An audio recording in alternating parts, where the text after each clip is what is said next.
այս կապակցությամբ շատ դիպուկ էր ասում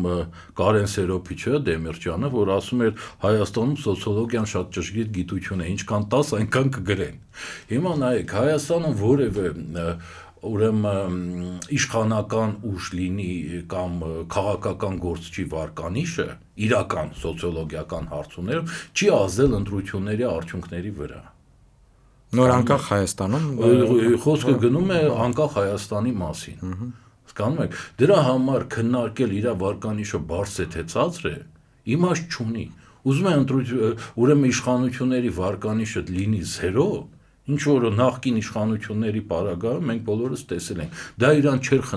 խանգարում վերարտադրվել։ Ընդ որում զավեշտալի է, որ հենց այս նույն մարդիկ խոսում են Նիկոլի վարկանիշից։ Եթե իրանց չի խոչընդոտել դա վերարտադրվել, ինչի են իրանք մտածում, որ Նիկոլ Փաշինյանը ունի ինչ-որ բարոյական չափանիշներ, որ եթե իր վարկանիշը ցածր է, ինքը չվերարտադրվի։